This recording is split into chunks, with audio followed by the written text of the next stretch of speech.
Ghatnachakra problem series में आप सभी का स्वागत है। आज हम इस वीडियो में जो मूल अधिकार के क्वेश्चन बचे हुए थे उनको देखेंगे। इसका पहला पार्ट हमने क्वेश्चन 1 से क्वेश्चन 74 तक हमने किया था। आज 75 से जितने भी क्वेश्चन होंगे उनको हम करेंगे। तो क्वेश्चन नंबर 75 है यहाँ पर कि धार्मिक स्वतंत्रता के प्रावधान के अंतर्गत क्या सम्मिलित है। तो पहले तो हमें ये समझ लेना है कि धार्मिक स्वतंत्रता में कौन कौन से आर्टिकल आते हैं।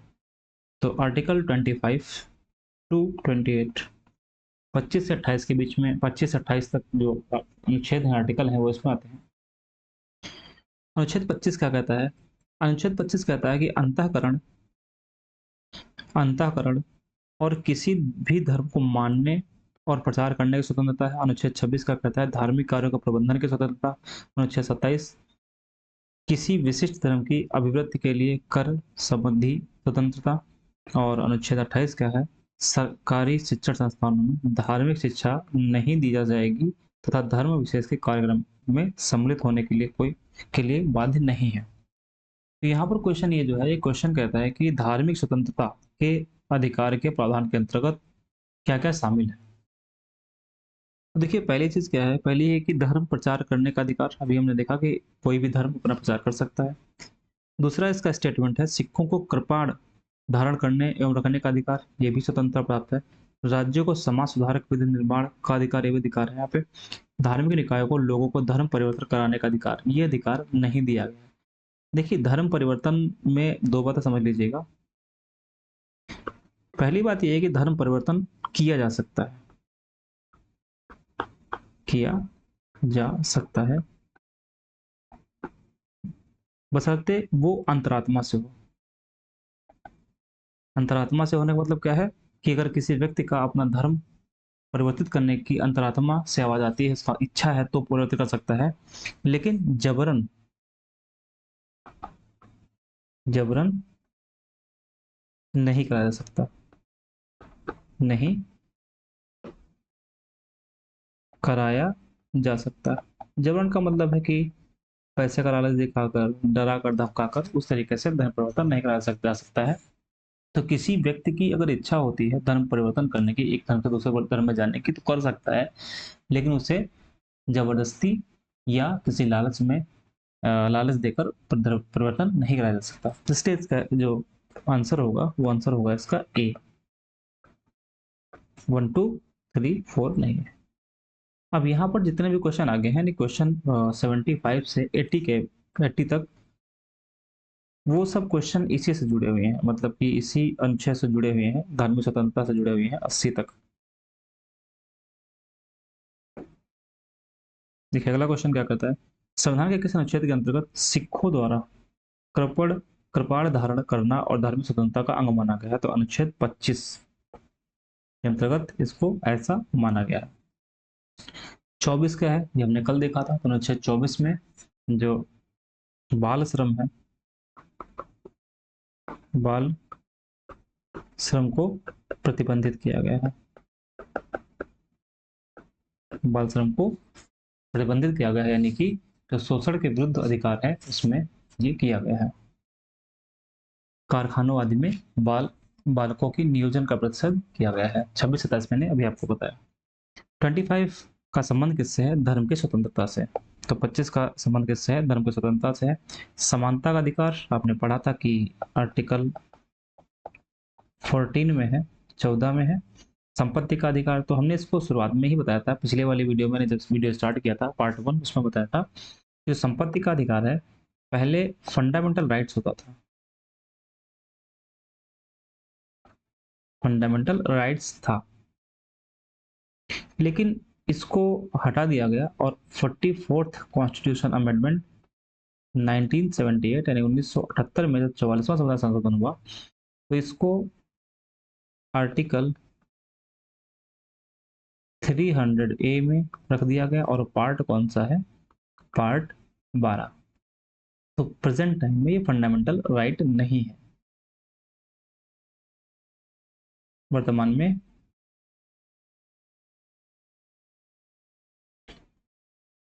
ये प्रेजेंट में फंडामेंटल राइट नहीं है। अब इससे रिलेटेड हम क्वेश्चन देखेंगे, अगर बहुत सारे इसमें क्वेश्चन है। और धार्मिक स्वतंत्रता अनुच्छेद 25 है, अल्पसंख्यकों की सुरक्षा 29 और 30। अनुच्छेद 29 और जो अनुच्छेद 30 है वो अल्पसंख्यकों के वर्ग के हितों की संरक्षण की बात करता है। नेक्स्ट क्वेश्चन है कि हिंदू अनुच्छेद 25 में प्रयुक्त हिंदू शब्द किस कौन में कौन शामिल नहीं है। यहाँ पर देखेंगे तो हिंदू शब्द है, इसमें कौन शामिल नहीं है। तो हिंदू शब्द में बौद्ध आते हैं, जैन आते हैं, सिख आते हैं, पारसी नहीं आते हैं।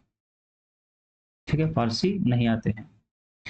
इसके बाद की बात करें, क्वेश्चन नंबर 79 है, संविधान के अनुच्छेद 25 के अनुसार धर्म स्वतंत्र का अधिकार किसके अधीन नहीं है।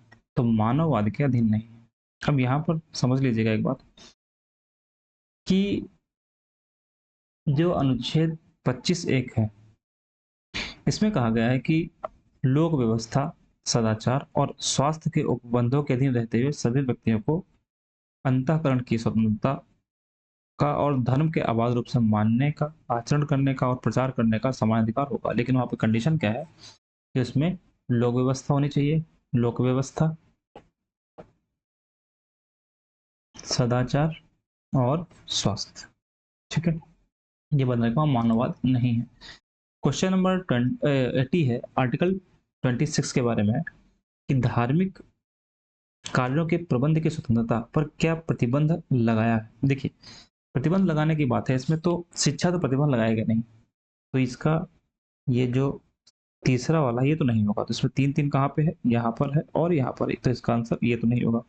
इसके बाद में बात आती है कि जो लोक व्यवस्था है ये प्रतिबंध लगाएगा, सदाचार ये प्रतिबंध लगाएगा, स्वास्थ्य ये प्रतिबंध लगाएगा, ना धर्मनिरपेक्षता, राष्ट्रीय सुरक्षा पर। तो आंसर क्या हो जाएगा इसका, आंसर हो जाएगा डी 1, 4 और 5 की बात यहाँ पर की जाती है। नेक्स्ट क्वेश्चन है, कौन सा सही सुमेलित नहीं है बात की जा रही है। तो कौन सा सही सुमेलित नहीं है इसमें, अनुच्छेद 23 मानव के दुर्व्यवहार बलात्श्रम सुमेलित है ये वाला। अनुच्छेद 24 कारखानों में बाल श्रम नियोजन का प्रतिशत ये भी, और बालकों के नियोजन का प्रतिशत ये भी सम्मिलित है। 26 धार्मिक कार्यों के प्रबंध की स्वतंत्रता ये भी सम्मिलित है। शिक्षण संस्थानों की स्थापना और प्रशासन करने का अल्पसंख्यक वर्गों का अधिकार ये सम्मिलित नहीं है, क्योंकि ये किस में बात की गई है, अनुच्छेद 30 में बात की गई है। अनुच्छेद 30 में बात की गई है,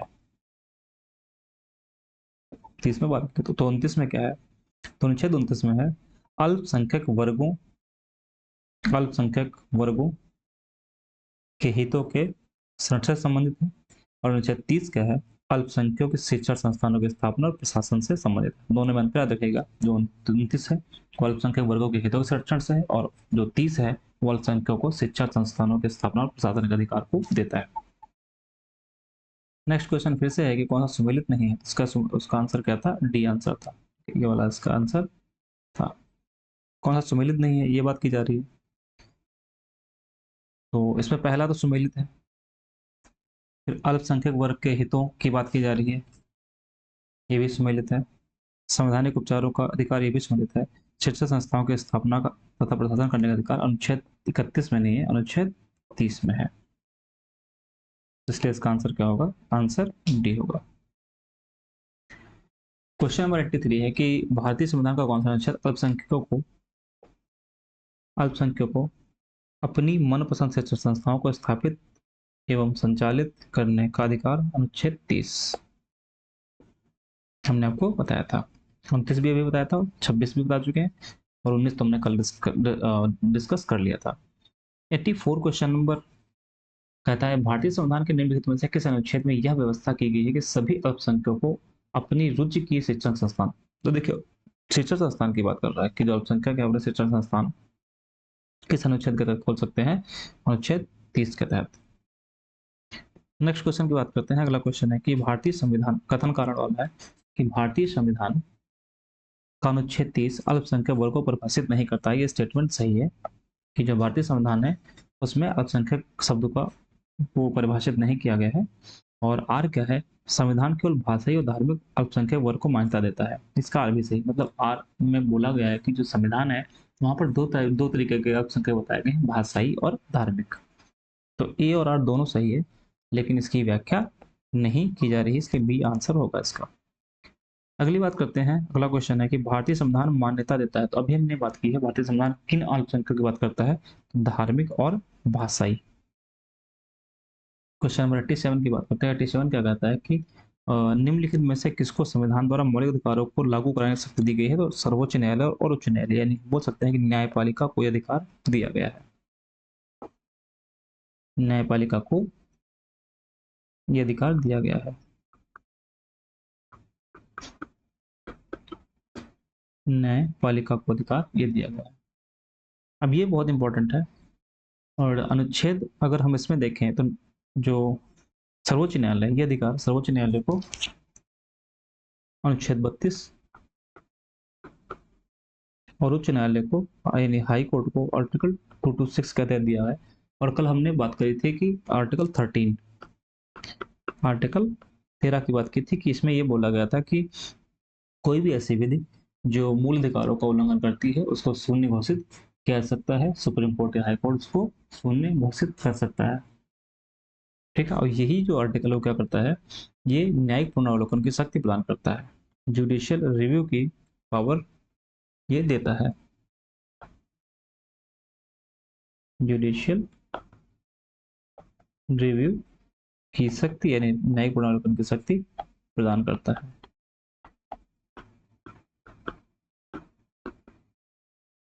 प्रदान करता है। अब देखेंगे यहाँ बहुत सारे क्वेश्चन आए हैं इसी से। मौलिक अधिकारों का संरक्षक कौन है, तो हमें पता है कि न्यायपालिका संरक्षक है। अच्छा, संसद क्या करती है, संसद का काम है कानून बनाना, लॉ मेकिंग का काम,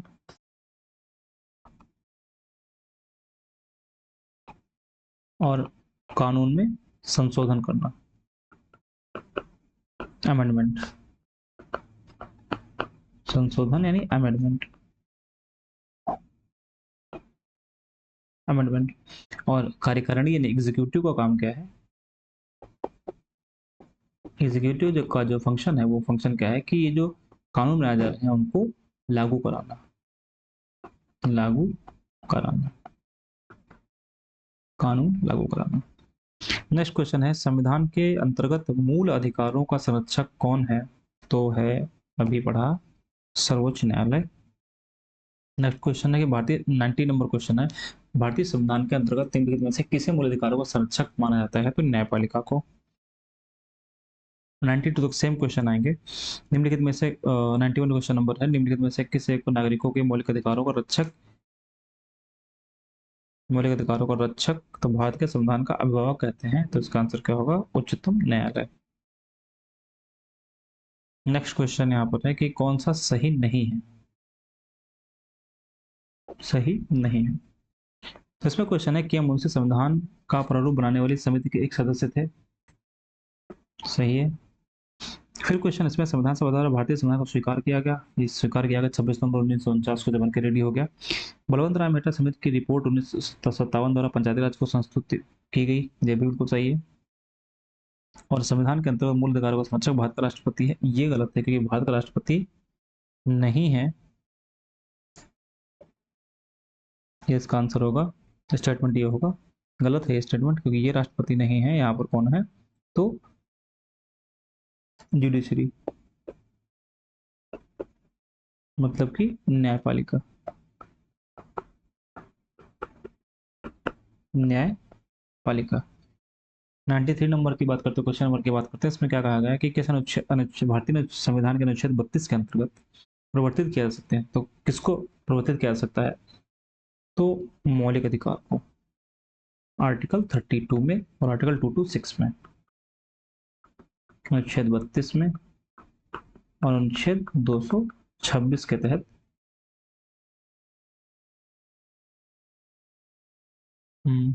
ठीक है, क्या अनुच्छेद 32 में प्रवर्तित करने का अधिकार किसको है, तो मौलिक अधिकारों को। यहाँ पर इसको बाद में भी एक्सप्लेन में समझेंगे।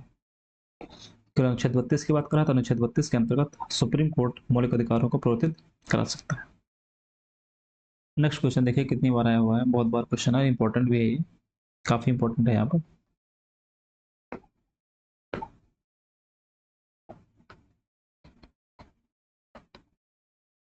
इंपॉर्टेंट भी है कि डॉक्टर अम्बेडकर ने किसको संविधान की आत्मा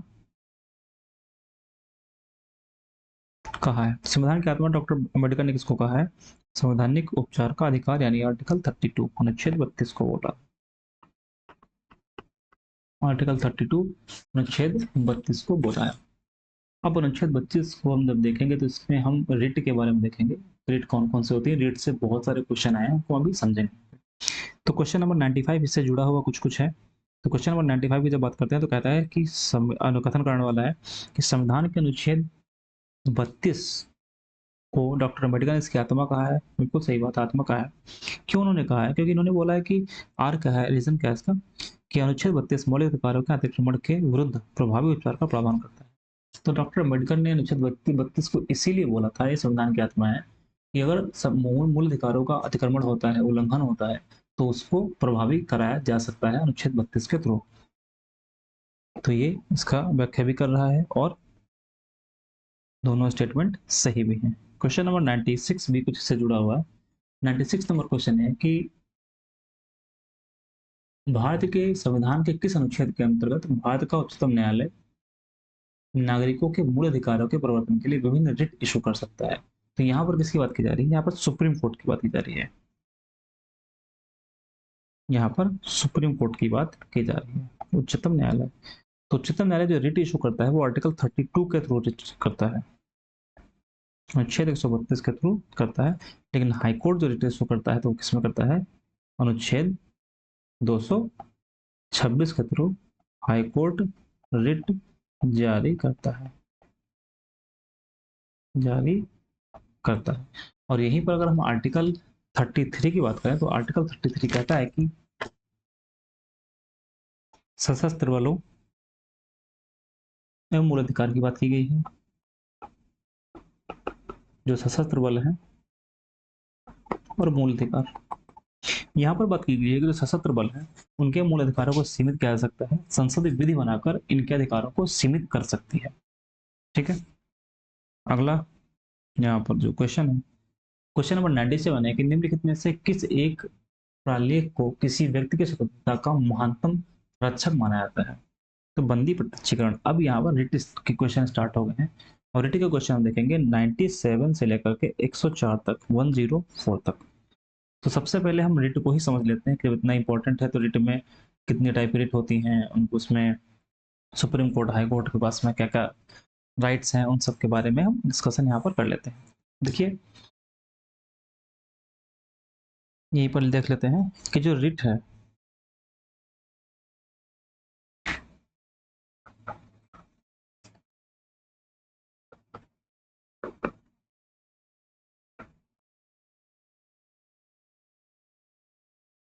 देखिए रिट जारी करने का जो अधिकार है वो हाई कोर्ट और सुप्रीम कोर्ट दोनों को है।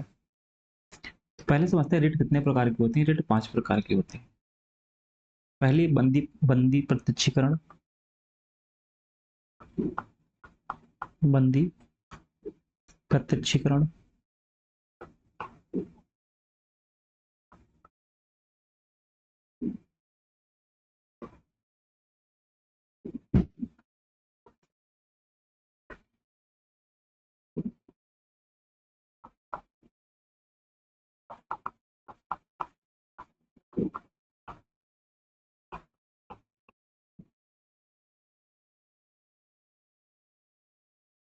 दूसरी है परमादेश, तीसरी है प्रतिषेध, चौथी है उत्प्रेषण और पांचवी है अधिकार परीक्षा।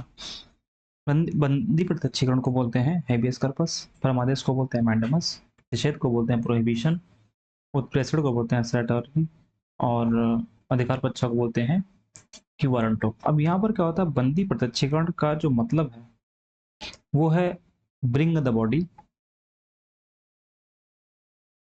ब्रिंग द बॉडी, या हम बोल सकते हैं यहाँ पर है कि to have the body of, इसको बोलते हैं to have the body of,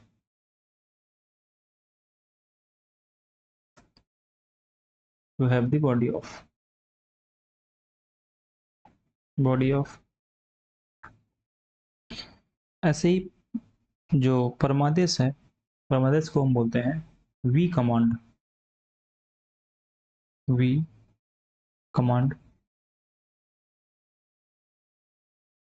Saturday को बोलते हैं to be certified, to be certified. और अधिकार परीक्षा में कहा जाता है कि by what authority, by what authority,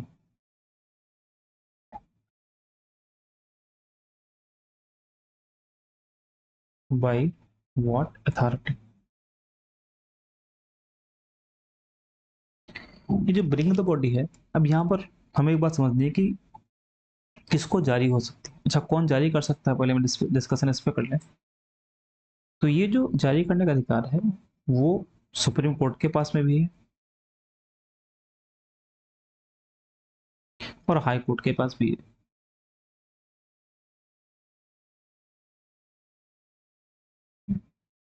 supreme court अनुच्छेद 32 यानी आर्टिकल 32 के तहत इशू करती है और हाई कोर्ट आर्टिकल 226 है 226 के तहत जारी करती है।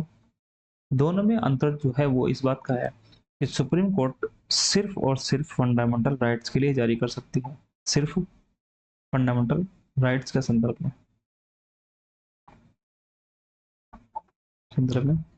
लेकिन जो हाई कोर्ट है वो फंडामेंटल राइट के साथ साथ अन्य संदर्भ में भी जारी कर सकता है, अन्य संदर्भ में भी जारी कर सकता है। तो यहाँ पर ये बात ध्यान रखने वाली आपके लिए है कि जो सुप्रीम कोर्ट है उसको सिर्फ और सिर्फ फंडामेंटल राइट्स के संदर्भ में रिट जारी करने का अधिकार है और हाई कोर्ट को फंडामेंटल राइट्स के संदर्भ में तो है ही, साथ में अन्य संदर्भों में भी वो रिट जारी कर सकता है। अब यहाँ पर अगर हम पहली बात करें कि ये जो हैबेस कॉर्पस है ये किसको जारी होता है, तो निजी और लोकाधिकारी दोनों को जारी होता है, निजी और लोकाधिकारी दोनों को,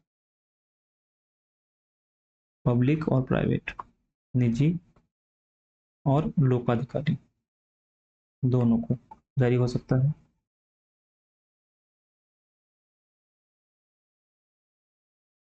और इसमें क्या होता है कि बंदीकर्ता को 24 घंटे के अंदर न्यायालय के समक्ष प्रस्तुत करना होता है।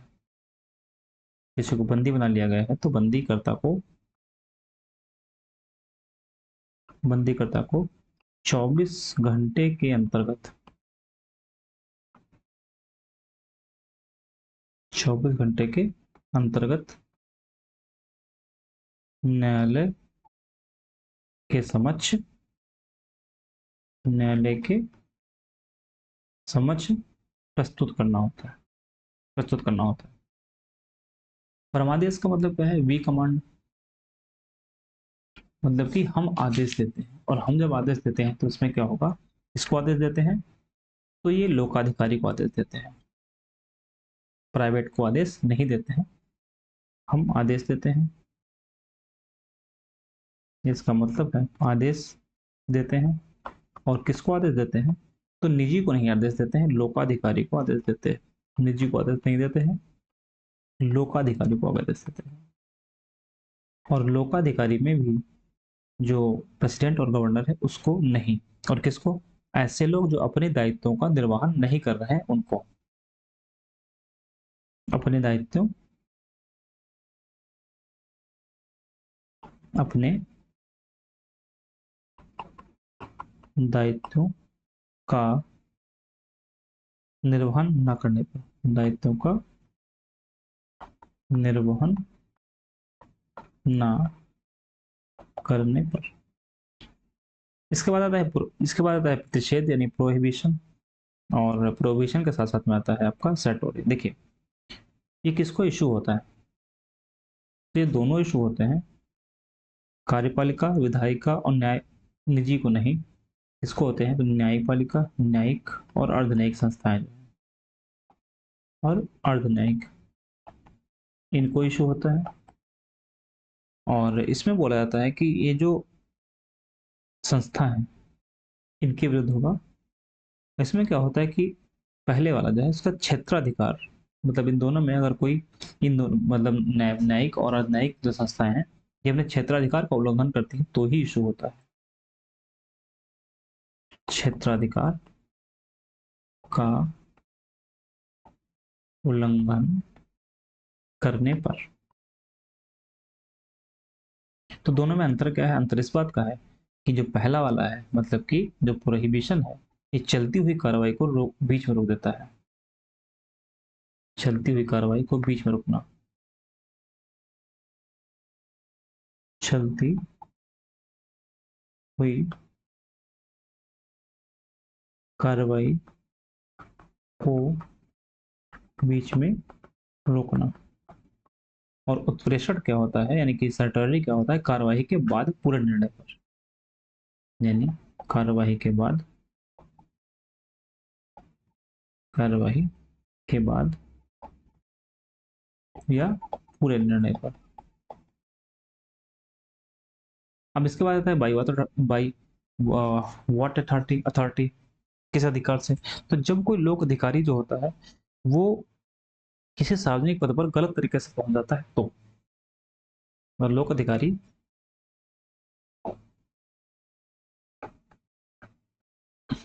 लोक अधिकारी सार्वजनिक पद पर, सार्वजनिक पद पर गलत तरीके से पहुंच जाता है तो इशू की जाती है। गलत तरीके से पहुंच जाता है तो उसको हटाने के लिए इसको इशू किया जाता है। तो इस तरीके से हमने यहाँ पर देख लिया। अब कोई चीज अगर इसमें क्वेश्चन में आती है तो हम इसको वहाँ पे एक्सप्लेन कर देंगे। यहाँ पर क्या है कि व्यक्तिगत स्वतंत्रता, हमने क्या बताया, किसी व्यक्ति की जो स्वतंत्रता का महानतम रक्षक है कौन सा है? तो यहाँ पर होता है बंदी प्रत्यक्षीकरण। अब 104 क्वेश्चन तक लगातार देखेंगे, इससे जुड़े हुए क्वेश्चन है। तो क्वेश्चन नंबर 98 है, क्वेश्चन नंबर 98 है, व्यक्तिगत स्वतंत्रता के लिए उच्च न्यायालय निम्न में से किस रिट को जारी कर सकता है? बंदी प्रत्यक्षीकरण। अब यहाँ पर एक बात समझिएगा, उच्च न्यायालय की बात की जा रही है, तो बंदी प्रत्यक्षीकरण जो है वो उच्च न्यायालय भी इशू कर सकता है और सुप्रीम कोर्ट यानी सर्वोच्च न्यायालय भी इशू कर सकता है। अंतर इस बात का इसमें है कि एक बात हमने आपको बताई थी कि जो उच्चतम न्यायालय है वो अनुच्छेद 32 के थ्रू, यहाँ पे एक्सप्लेन समझ लीजिएगा कि सुप्रीम कोर्ट जो है वो आर्टिकल 32 के थ्रू जो होता है वो सिर्फ और सिर्फ जो मूल अधिकार है, ओनली फंडामेंटल राइट्स के लिए रिट इशू कर सकता है। लेकिन जो हाई कोर्ट है ये आर्टिकल 226 के थ्रू, 226 के through fundamental rights plus others, other matter जो भी है उनके लिए भी रिट इशू कर सकता है। ठीक है। और ये बात मैंने पहले आपको बता दी थी कि जो आपातकाल की घोषणा जब होती है तो वहां पर फंडामेंटल राइट को निलंबित किया जाता है, किया जा सकता है, लेकिन अनुच्छेद 20 और 21 को निलंबित नहीं किया जा सकता। वहां पर बताई थी ये बात, ये प्रावधान कब किया गया? 44वां संविधान संशोधन 1978 में किया गया। फिर क्वेश्चन, अगला क्वेश्चन है कि व्यक्तिगत स्वतंत्रता के लिए निम्न में से कौन सी रिट इशू की जाती है? व्यक्तिगत स्वतंत्रता के लिए कौन सी है? हेबियस कॉर्पस, सम्मिलित करना है, बंदी बंदी प्रत्यक्षीकरण, परमादेश। तो ये किस अधिकार से? बाई व्हाट अथॉरिटी का मतलब क्या हो जाएगा? वी कमांड की बात की जा रही है इसमें। और बंदी प्रत्यक्ष का मतलब क्या है? ये पूर्ण सूचित कीजिए का मतलब इसमें क्या हो जाएगा? तो जो पूर्णतः सूचित कीजिए उत्प्रेषण है यहाँ पर, पांचों दिया हुआ है, प्रतिषेध, उत्प्रेषण, अधिकार परीक्षा। तो अधिकार परीक्षा ई का क्या हो जाएगा? टू। तो ई का होगा टू।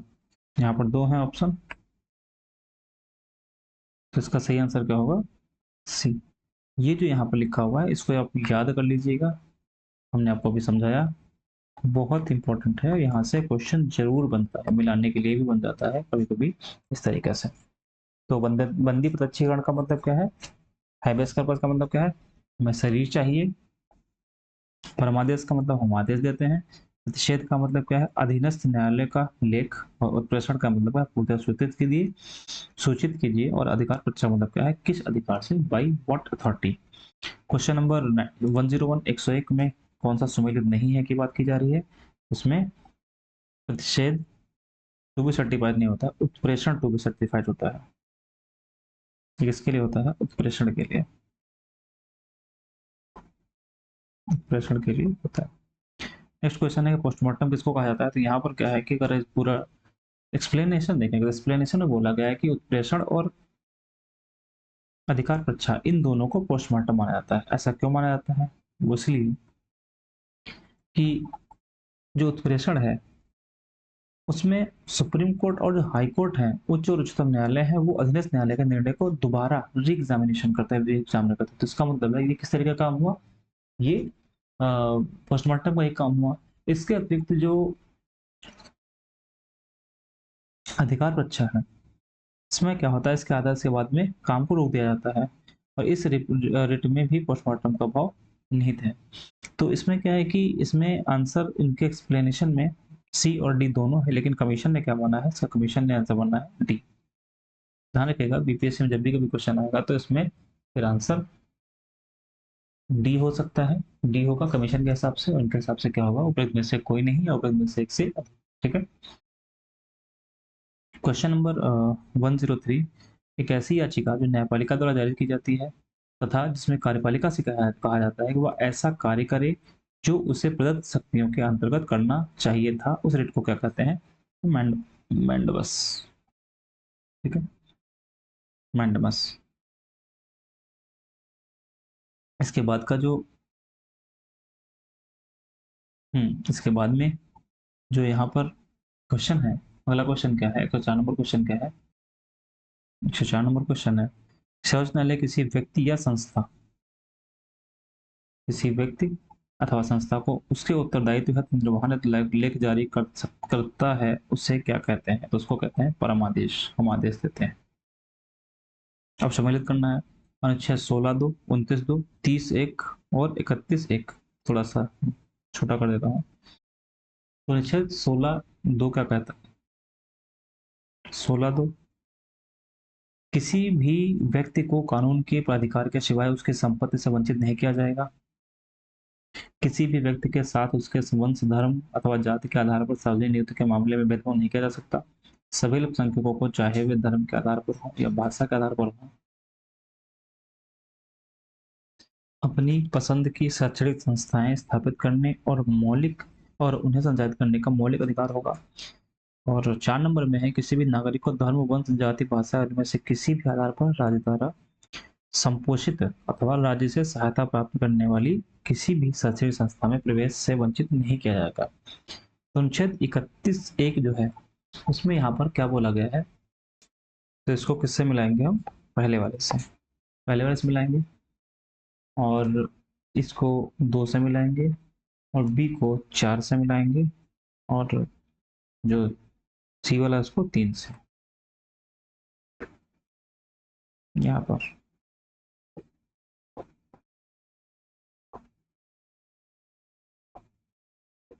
इस तरीके से, तो इसका आंसर क्या हो जाएगा? इसका आंसर हो जाएगा इसमें ए। इसका आंसर हो जाएगा ए। नेक्स्ट क्वेश्चन की बात करता है कि इसमें कौन सा मैच नहीं करना है। सारे क्वेश्चन हो गए हमारे ख्याल से इसमें। ठीक है, सारे क्वेश्चन हो गए हैं। अगला क्वेश्चन है, कौन सा सम्मिलित नहीं है? कौन सा सम्मिलित इसमें नहीं है? तो अस्पष्टता 17 सम्मिलित है। गिरफ्तारी निरोध के विरुद्ध संरक्षण, ये भी सम्मिलित है। नहीं, ये सम्मिलित नहीं है, ये 23 नहीं, ये किस में आता है? ये आर्टिकल 20 में आता है, 22 में आता है, अनुच्छेद 22 में आता है। तो 23 में क्या है? 23 में जो बलात् श्रम की बात की जाती है वो आता है। बाकी इसमें सब सम्मिलित है, इसलिए इसका आंसर क्या होगा? बी होगा। अगला क्वेश्चन, मैच करने के लिए तो उपाधियों का अंत किसमें बोला गया है? तो अनुच्छेद 18 में कहा गया है। और धार्मिक मामलों के प्रबंध की स्वतंत्रता अनुच्छेद 26 में है। अल्पसंख्यकों की जो संरक्षण, भाषा का संरक्षण है 29 में है, और शिक्षा का अधिकार 21 का में है। इसलिए इसका आंसर क्या होगा? आंसर होगा डी।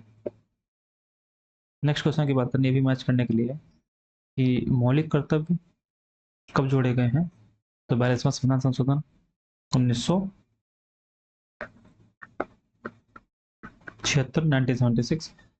संसद मौलिक अधिकारों में संशोधन कर सकती है। तो संसद संसद जो है मौलिक अधिकारों में संशोधन कर सकती है, ये किसमें बोला गया है? तो ये केशवानंद भारती किसमें बोला गया? मूल सॉरी मूलभूत ढांचे का सिद्धांत किसमें है? तो केशवानंद भारती के इसमें है। हम्म, ठीक है। इंसानों के अनैतिक व्यापार का प्रतिषेध 2 में है, तो डी का 2 है, ए का 3 है, तो इसका मतलब है इसका आंसर क्या हो जाएगा? आंसर हो जाएगा ए। अब यहाँ पर बी का 4, बी का 4 का मतलब क्या हुआ कि मौलिक अधिकारों में संसद जो है वो संशोधन कर सकती है, बी का 4 है। और मूलभूत ढांचे का सिद्धांत जो है मिनरल मिल्स केस में हो जाएगा। नेक्स्ट क्वेश्चन क्या है कि किस वादी में संसद को मौलिक अधिकारों में संशोधन का अधिकार दिया गया? इसमें संशोधन का अधिकार किसमें दिया गया है? तो उसमें दिया गया है ये अनुच्छेद केशवंत भारती जो केस था उसमें किया गया। अब यहाँ पर बात समझ लीजिएगा, इससे कुछ कुछ कुछ केस हैं। जैसे पहला केस इसमें आता है 1951 में शंकरी प्रसाद केस हुआ, शंकरी प्रसाद केस।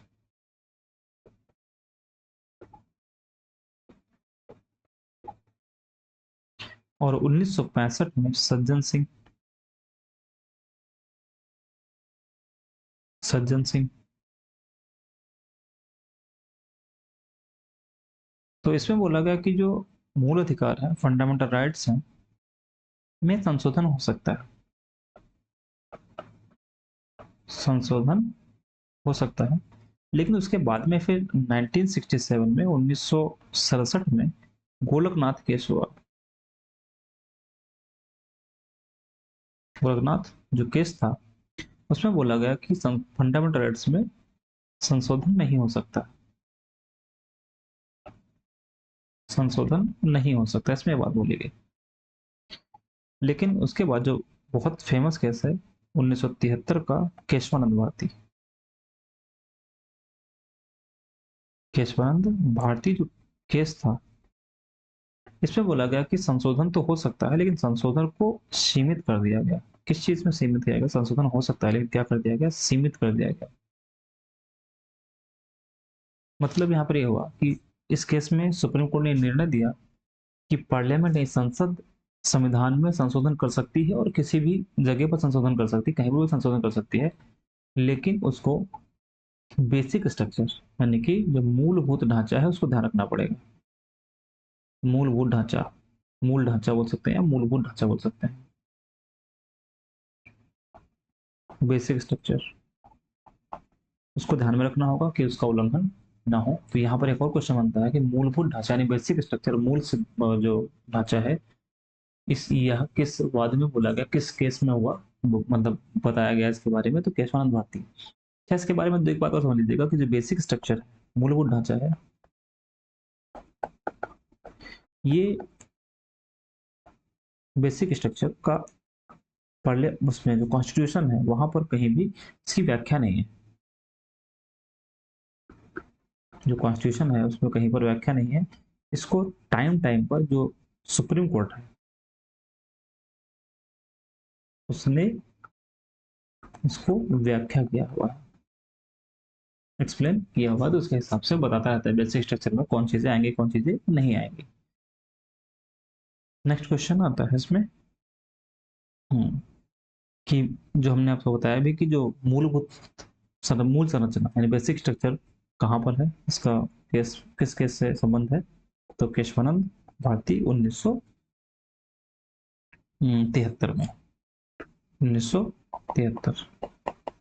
बाकी हमने बता दिया आपको, गोलकनाथ 1967, सज्जन सिंह 1965, 65, और शंकरी प्रसाद 1951 में। फिर सेम क्वेश्चन देखिए, क्वेश्चन बार बार रिपीट होगा कि बेसिक स्ट्रक्चर का सिद्धांत किसमें दिया गया था? तो ये यशवानंद भारती केस का मूल अधिकारों के संबंधित निर्णयों को सही क्रम लगाना है। इसमें सही क्रम लगाना है कि कौन सा पहले हुआ तो कौन सा बाद में। तो गोलकनाथ जो केस था वो कब हुआ? 1967 में। केशवानंद 1973। और मिनर्वा मिल्स कब हुआ है? तो 1960, सॉरी 1980। और ए के गोपालन केस कब हुआ है? ये 1950। ठीक है, ए के गोपाल 1950, गोलकनाथ 67, केशवानंद 73, और ये 80। इसका मतलब है इसका आंसर क्या होगा? आंसर सी, डी, ए, बी, सी। नेक्स्ट क्वेश्चन है क्वेश्चन नंबर 113 113 क्वेश्चन नंबर, संपत्ति के अधिकार की स्थिति क्या है। अब इसमें देखेंगे तो क्वेश्चन नंबर 113 से लेकर के 125 तक जितने भी क्वेश्चन है वो संपत्ति के अधिकार से हैं। संपत्ति के अधिकार को हम लोग यहाँ डिटेल में समझ लेते हैं कि जो संपत्ति का अधिकार है, जो संपत्ति का अधिकार है, ये मैंने बताया भी कि मूल अधिकार था। अभी स्टार्टिंग बताया था मैंने, मूल अधिकार था ये, लेकिन अब नहीं है। मूल अधिकार, हाँ,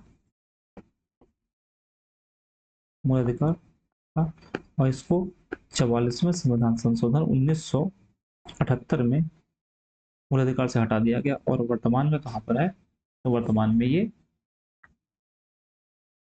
अनुच्छेद 300 का 301 पार्ट 12 के चैप्टर 4 में है। ठीक है, और किसी व्यक्ति को उसकी संपत्ति से विधि के प्राधिकार से ही वंचित किया जाता है, अन्यथा नहीं। तो वर्तमान में क्या है कि जो संपत्ति का अधिकार है वो लीगल राइट जरूर है, लेकिन हमारा फंडामेंटल राइट नहीं है। यानी कि वर्तमान में क्या है, स्टेटस क्या है, तो फंडामेंटल राइट तो रहा नहीं, तो क्या है, यानी विधिक अधिकार है या कानूनी अधिकार, विधिक या कानूनी अधिकार है, लेकिन हमारा वर्तमान में फंडामेंटल राइट नहीं है। ठीक है, चलिए क्वेश्चन को करते हैं। संपत्ति के अधिकार की स्थिति क्या है। यह विधिक अधिकार है जो केवल नागरिकों को प्राप्त है। ठीक है, या विधिक अधिकार जो किसी भी व्यक्ति को प्राप्त है, ये सही है। या जो विधिक अधिकार किसी भी व्यक्ति को प्राप्त है, मूल अधिकार तो है ही नहीं यहाँ पर। ठीक है, अच्छा इसमें एक बात और लिखी है कि जो नई एनसीईआरटी है, नई एनसीईआरटी में संपत्ति का अधिकार संवैधानिक अधिकार के रूप में उल्लेखित किया गया है। तो ध्यान रखिएगा कि अगर आपसे आगे क्वेश्चन पूछता है कि संपत्ति का अधिकार कैसा है, तो संवैधानिक अधिकार है। नेक्स्ट क्वेश्चन की बात करते हैं, इसमें सेम उसी क्वेश्चन होगा। त्वरित संविधान संशोधन अधिनियम 1978 द्वारा संपत्ति के अधिकार को मौलिक अधिकार की सूची से हटा दिया गया। सही स्टेटमेंट। संपत्ति के अधिकार को संविधान के भाग 12 में अनुच्छेद 300 ए के तहत विधिक अधिकार बना दिया गया। ये भी सही है, हमने अभी जस्ट यहाँ पर बात बताई आपको। जो संपत्ति का अधिकार भाग 12 और अनुच्छेद 300 का में है रखा गया है, तो इसका मतलब स्टेटमेंट दोनों सही है। अगला है कि वर्तमान समय में भारतीय संविधान के अंतर्गत संपत्ति का अधिकार क्या है। संपत्ति का अधिकार वैधानिक अधिकार है। नेक्स्ट क्वेश्चन है कि अनुच्छेद 301 के संपत्ति का अधिकार संबंधित है। नहीं, 300 है, ना कि 301। तो इसका स्टेटमेंट नंबर 1 तो गलत है, तो ये दोनों गलत है, 2 तो सही होगा। तो तीसरा क्या है कि भारत के संविधान में अनुच्छेद 300 का को उस समय केंद्र में कांग्रेस सरकार द्वारा, नहीं, टाइम कांग्रेस सरकार नहीं थी, इस टाइम सरकार किसकी थी, जनता पार्टी की सरकार थी, जनता पार्टी की सरकार थी। तो स्टेटमेंट 3 भी गलत हो गया, तो उसका सही आंसर क्या होगा, केवल स्टेटमेंट 2। अगले क्वेश्चन की बात करते हैं इसमें। अगला क्वेश्चन है कि सेम है कि संपत्ति का अधिकार को लोप कब किया गया, तो 42वां 43वां 43 46 तो 44वां। सेम क्वेश्चन यहाँ पर क्या होगा, कब समाप्त किया गया। क्वेश्चन नंबर 119 में मौलिक अधिकार कब समाप्त किया गया, मूल अधिकार, संपत्ति का अधिकार को मौलिक अधिकार कब समाप्त किया गया, तो 1978 में संविधान के 144 संशोधन द्वारा। सेम क्वेश्चन वही है, इसका आंसर क्या होगा, सी। फिर क्वेश्चन का संपत्ति का अधिकार कब समाप्त किया गया मौलिक अधिकार से, 44 नंबर। क्वेश्चन नंबर 122, भारतीय संविधान के 44वां संविधान भारतीय संविधान के 44वें संशोधन से मौलिक अधिकारों की श्रेणी से निम्न में से किस अधिकार को हटा दिया गया। संपत्ति के अधिकार को यहाँ पर हटा दिया गया था। नेक्स्ट क्वेश्चन है जिस संविधान संशोधन से संपत्ति के अधिकार को मूल अधिकार सूचित हटा दिया गया, निष्कासित कर दिया गया, कौन सा है, 44वां। फिर कौन सा मूल अधिकार नहीं है, तो संपत्ति का अधिकार मूल अधिकार नहीं है। फिर अगला क्वेश्चन 125 नंबर क्वेश्चन है, निम्नलिखित में से कौन सा मूल अधिकार भारतीय संविधान में नागरिकों को प्राप्त नहीं है। तो संपत्ति का अधिकार भारतीय जो नागरिक है उनका मूल अधिकार नहीं है। मूल अधिकार भारतीय संविधान में नागरिकों को नहीं दिया गया, संपत्ति का मूल अधिकार नहीं है। क्वेश्चन नंबर 126 की बात करेंगे। 120, अच्छा यहाँ तक क्या था जो हमने बताया था अभी ऊपर कि संपत्ति का अधिकार से संबंधित क्वेश्चन थे। अब क्वेश्चन नंबर 126 में क्या कहता है कि निम्नलिखित में से कौन सा भारत के संविधान द्वारा प्रदत्त 6 मूल अधिकारों में से नहीं है। तो समानता का अधिकार तो हमारा है, आर्टिकल 14 में कहता है। विरोध का अधिकार नहीं है, कहीं पर भी विरोध का अधिकार लिखा हुआ नहीं मिलेगा। शोषण का भी है, अनुच्छेद 23, 24, धार्मिक स्वतंत्रता 25 से 28। नेक्स्ट क्वेश्चन क्या है, भारतीय संविधान निम्न में से कौन सा अधिकार प्रदान नहीं करता है? तो समान आवास का अधिकार प्रदान नहीं करता है। समता का अधिकार प्रदान करता है 14 से 18 में, स्वतंत्रता 19 से 22, धर्म पालन तो 25 से 28 में प्रदान करता है। मूल अधिकार भारतीय संविधान में नागरिकों को नहीं दिया गया है। कौन सा नहीं दिया गया है? तो सूचना का अधिकार मूल अधिकार नहीं है। अच्छा, यहाँ पर है कि जो शोषण के विरुद्ध 23-24, लिंग समानता की बात की जा रही है तो 15 में देखने को मिल जाएगा, और देश के भीतर किसी विभाग पर बसने तो आर्टिकल 19 में बात की जा रही है। क्वेश्चन यहाँ पर है कि जो किसी को राष्ट्रगीत गाने के लिए बाध्यकारी नहीं किया जा सकता, क्योंकि इससे जुड़ा एक केस है। उस केस का नाम है, उस केस से का जो नाम है उसका नाम है बिजोई बिजोई इमैनुअल बनाम इमैनुअल वर्सेस बनाम केरल राज्य।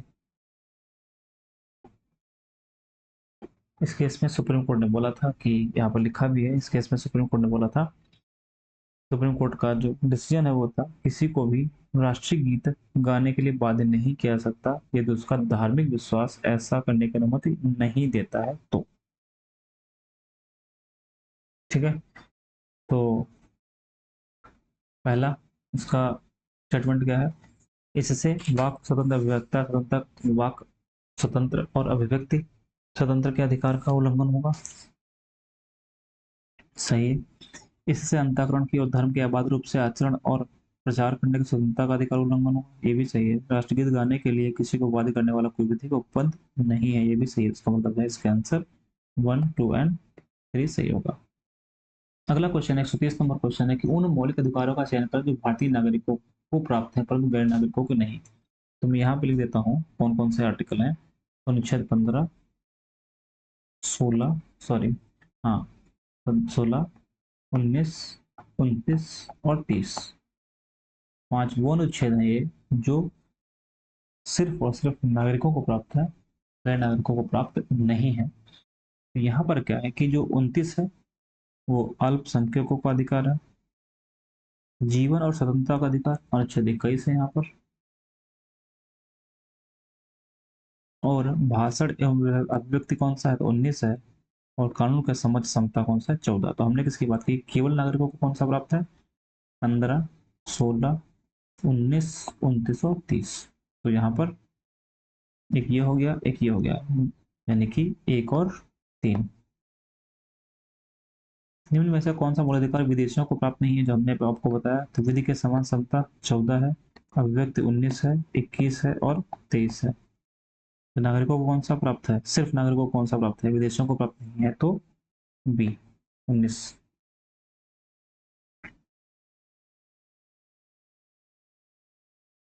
भारतीय संविधान के अंतर्गत निम्न अधिकारों में से कौन सा एक अधिकार सभी व्यक्तियों को प्राप्त है? तो आर्टिकल 14 भेदभाव के विरुद्ध, अभिव्यक्ति की स्वतंत्रता और 30।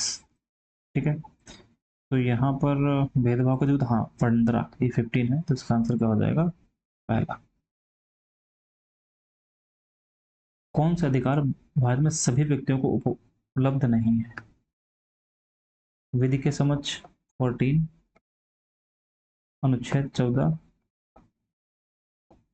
भेदभाव अनुच्छेद 15 जो भी हमने बताया था, सेम क्वेश्चन है, अनुच्छेद 19 और चुनाव लड़ने का अधिकार। तो हमारे यहाँ कौन कौन सा सभी व्यक्तियों को प्राप्त नहीं है? तो 2, 3, 4। अच्छा, चुनाव लड़ने का अधिकार मतलब ये क्या है कि ये जो है तो केवल नागरिक ही लड़ सकता है ना, जो सिटीजन होगा वही लड़ सकता है। तो ये भी विदेशियों को प्राप्त नहीं है, तो इसका मतलब क्या होगा? 2, 3 एंड 4। नेक्स्ट क्वेश्चन है, क्वेश्चन नंबर 134 है, 134 नंबर है, भारतीय संविधान द्वारा प्रदत्त नियम में से कौन सा अधिकार गैर नागरिकों को उपलब्ध है? तो गैर नागरिकों को कौन सा उपलब्ध है? संवैधानिक नागरिककरण का अधिकार। भारत में रहने वाला ब्रिटिश नागरिक दावा नहीं कर सकता है, किस चीज का दावा नहीं कर सकता है? तो व्यापार और व्यवसाय की स्वतंत्रता का अधिकार का दावा नहीं कर सकता है। क्यों? क्योंकि जो ये वाला हमारा विधि समझ समता है, ये आर्टिकल 14 में जो कि सबको प्राप्त है।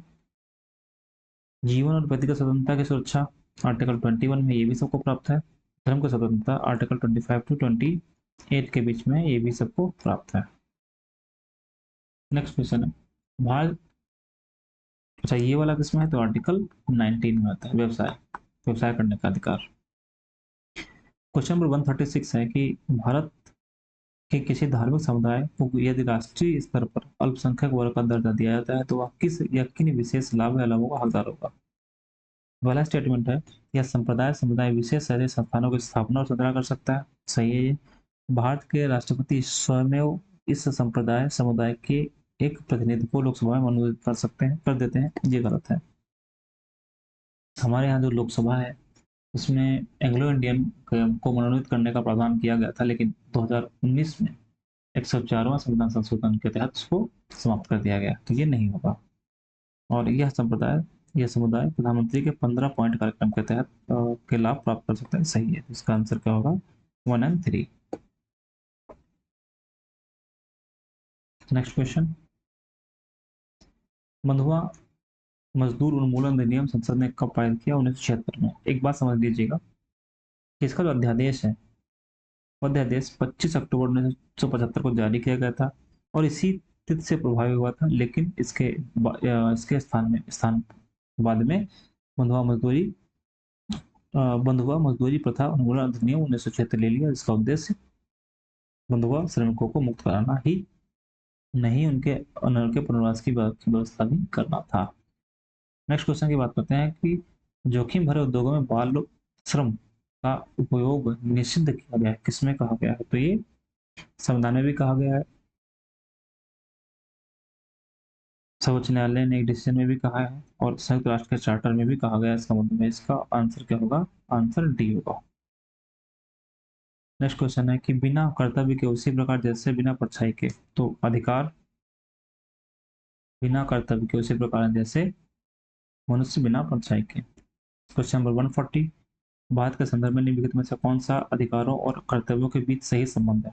अधिकारों और कर्तव्यों के बीच सही संबंध क्या है? अधिकार कर्तव्यों के साथ सह संबंधित होते हैं, बिना अधिकार के कर्तव्य नहीं होते हैं। अगला क्वेश्चन है, क्वेश्चन 141 है, निम्नलिखित कथनों में से कौन सा कथन सही है? अधिकार नागरिकों के विरुद्ध अधिकार नागरिकों के विरुद्ध राज्य के ताबे है, गलत है ये। क्या है? अधिकार राज्य के विरुद्ध नागरिकों के ताबे, ये स्टेटमेंट सही, हमने आपको कल इसके बारे में बताया था। सेवा के अधिकार की अवधारणा प्रारंभ की गई, सिटीजन चार्टर कहाँ से स्टार्ट किया गया? ग्रेट ब्रिटेन से इसको स्टार्ट किया गया था 1991 में। सिटीजन चार्टर की शुरुआत ग्रेट ब्रिटेन में 1991 से की गई। तो इसमें काफी क्वेश्चन थे, हम लोगों ने एक एक करके सारे क्वेश्चन देख लिए हैं, इसके एक्सप्लेनेशन भी देख लिया है क्या क्या है। अब अगले टॉपिक में अगले वीडियो में हम लोग राज्य के निर्देशक तत्व तो पढ़ेंगे और एक ही वीडियो में इसको खत्म कर लेंगे।